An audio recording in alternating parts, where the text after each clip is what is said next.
अरे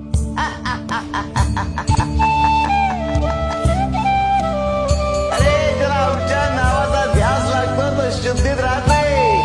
आमच्या नामाची गुंगी, आमच्या नामाची धुंदी तर सर्वस्वी आमचा होऊन जातो.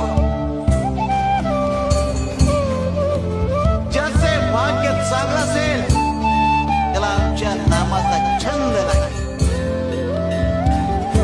आणि त्याच्या मुखात सतत नाम जप असेल.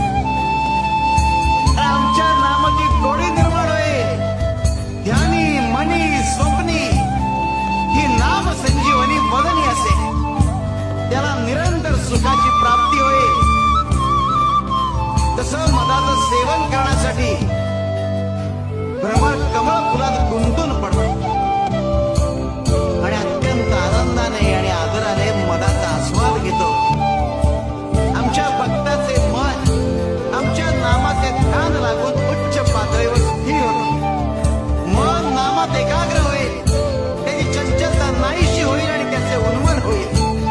अरे नामस्मरण हेच प्रपंच व परमार्थ साधनाचे साधन आहे. शिवाय तमाम विषय शिवशंकर शंभो. सहनशीलता वाढ